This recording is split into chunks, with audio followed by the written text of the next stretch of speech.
Good morning. So today we're going to talk about reporters. As you know, or at least I hope you know, every case, both federal and state, are published in books called reporters. Specifically, every case is reported somewhere within the reporter system. The reporters are those books that you see behind lawyers when they're making commercials for TV or when you're watching legal shows. The offices are always filled with them. They look just like the picture on the screen. As I said, every case is published in a reporter, almost. There are also certain cases that never get published, and those are called unpublished opinions. The reason a case gets published or isn't published is in the federal system actually up to the court. They are only going to publish opinions that they believe move the law forward or create new law. Different courts have their cases reported in different series of reporters. So when you know which reporter you're looking at, you can basically tell what court a case is from without ever seeing the full citation. So it's an important thing for you to know.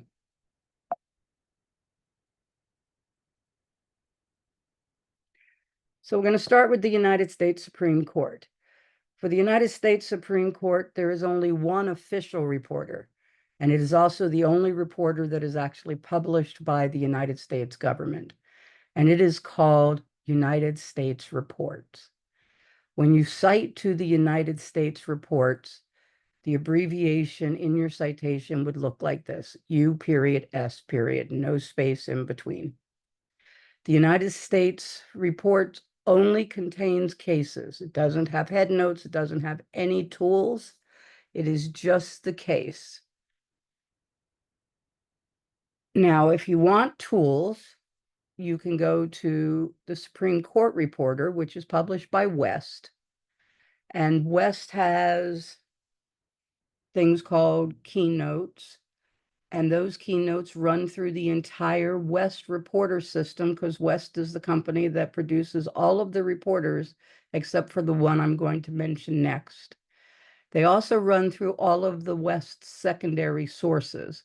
So if a secondary source is published by West, like Amjur, then it will be in that same keynote will be in those digests as well. The Supreme Court reporter is abbreviated capital S period space capital C lowercase t period. Anytime you cite to the Supreme Court reporter, that's going to be your abbreviation. It's easy to memorize, so know that. And then finally, you have the United States Supreme Court Reports Lawyers Edition, which is the one reporter system that is produced by Lexis.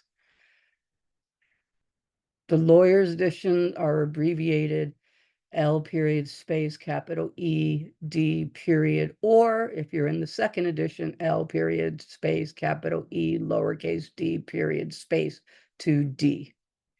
The United States Reports is also an unofficial reporter, just like the Supreme Court reporter is an unofficial reporter. It contains digests, summaries of briefs written by lawyers in the cases, and also the opinions itself. What I want you to know out of these three reporters is that at least in the state of Florida, Florida Rule of Appellate Procedure, which is the citation rule, requires that you cite to the United States reports unless the case is not published there yet, and then you can cite to the Supreme Court reporter. Finally, there is something called the United States Law Week. It is published by BNA. It is a weekly law journal. It includes summaries of cases on the court's dockets, up to date information. It also reports on the major arguments in the cases. It gives you circuit splits, and it also publishes a roundup of cases at the end of every year. It is abbreviated U period S period L period W period. So next we move on to the United States Courts of Appeals. This is where all of the federal appellate decisions are going to be reported. They are recorded in something called the Federal Reporter.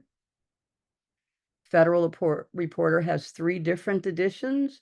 So you would cite either capital F period 2D, no space, or capital F period 3D, again, no space, depending on what series you are in. What happens is the reporters go from 1 to 999, and then a second series starts. And so the Federal Reporter second series went from 1 to 999, and now the third series has started. These are not regional. It publishes all of the federal appellate decisions, and it published them pretty much in chronological order. Then you have the federal appendix. The federal appendix is abbreviated F period space APP apostrophe X, and it publishes all unpublished opinions. Yeah, I know, that's confusing. So again, an unpublished opinion is really a misnomer. What it means is that the court hasn't approved that case for publication. So again, it means that the court finds that the case doesn't have precedential value, but they are all published in the federal appendix.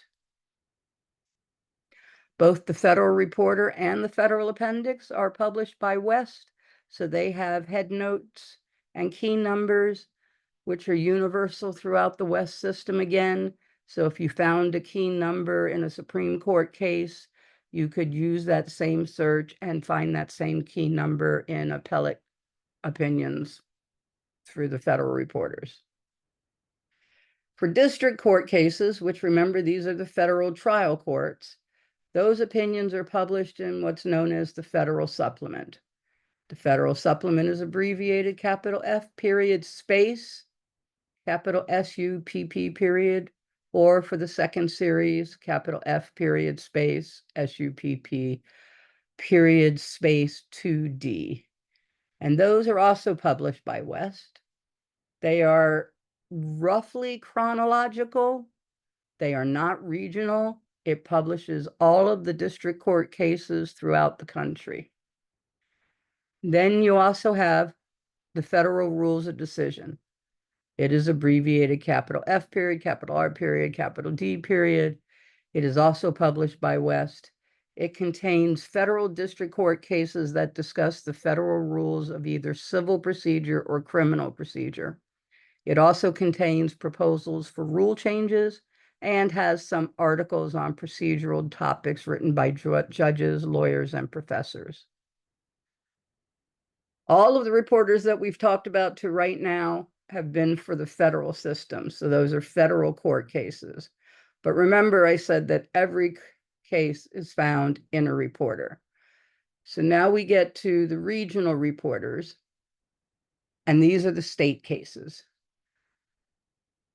For publishing purposes, West has divided the country into 7 regions. These are not the same regions as the federal government has decided we need for the circuit courts. These are different. They have done it more geographically, I guess. If you look at the map, you'll see that Georgia's not in the Southern Reporter. It's Florida, Alabama, Mississippi, and Louisiana. But these are the 7 regions. Each of the regional reporters have different abbreviations. The one that you are probably going to use most are the abbreviations for the Southern Reporter. So note that the Southern Reporter first series is capital S, lowercase O period. For the second series, it's capital S, lowercase O period space 2D. And for the third series, it's capital S, lowercase O period space 3D. Those are where the Florida cases are going to be found. There used to be a reporter called Florida Reports, which was the official reporter of the state of Florida, but they stopped publishing that in 1948. Some states, however, do still have an official reporter. and therefore you are going to have certain times where you are going to see something called a parallel cite.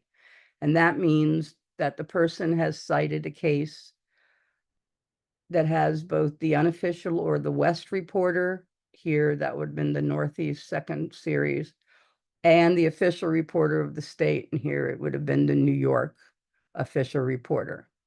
What I want you to know about parallel citations is you need to be really careful when you are providing cites with them. Because as you see here, this case is found in 2 different places. If you're going to look at the case and you see it on Westlaw or Lexis, you will see there that there is star pagination for 2 different reporters.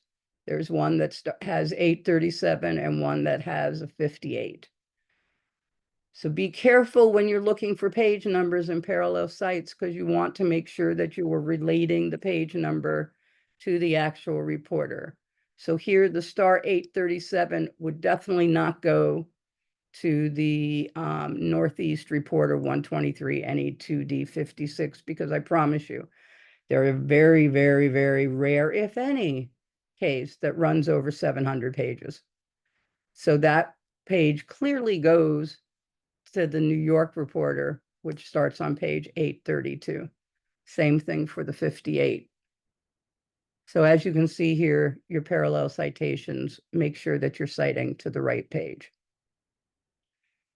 Before I leave the reporter system, I want to remind you one more time about keynotes and headnotes. We talked about this the very first week of class when we talked about parts of the case. But here we have Brian, a case that you should all be familiar with. Here you see the original page from the book itself on the left. So that's from the actual reporter. And then you see the emailed copy from Westlaw on the right. If you zoom in, you will see that each of the cases have what's known as a topic and key number. So the topic here is negligence, and the key number, and they call it a key number because of the little key in front of it. And the key number is 202. And in Westlaw itself, it doesn't give you the number. It just says elements in general. But these run again throughout the entire reporter system, and they also run through the digest or secondary authorities. Also, if you are on Westlaw, you will see that 5 cases specifically cite to that head note. So you could click right there and go right to the other cases that cite that head note. It's a research tool that can get you where you want a little bit quicker once you find what it is you're looking for. Lexis does have something comparable. Here is Brian produced in Lexis from email. And you will see that here on head note 4, it's discussing the elements and breach of duty. If you were to click on the little blue thing right there, it would take you to other cases that have that same head note. Just a little key to help your research go a little faster. I hope you found this helpful. Thank you, and I will see you all again soon.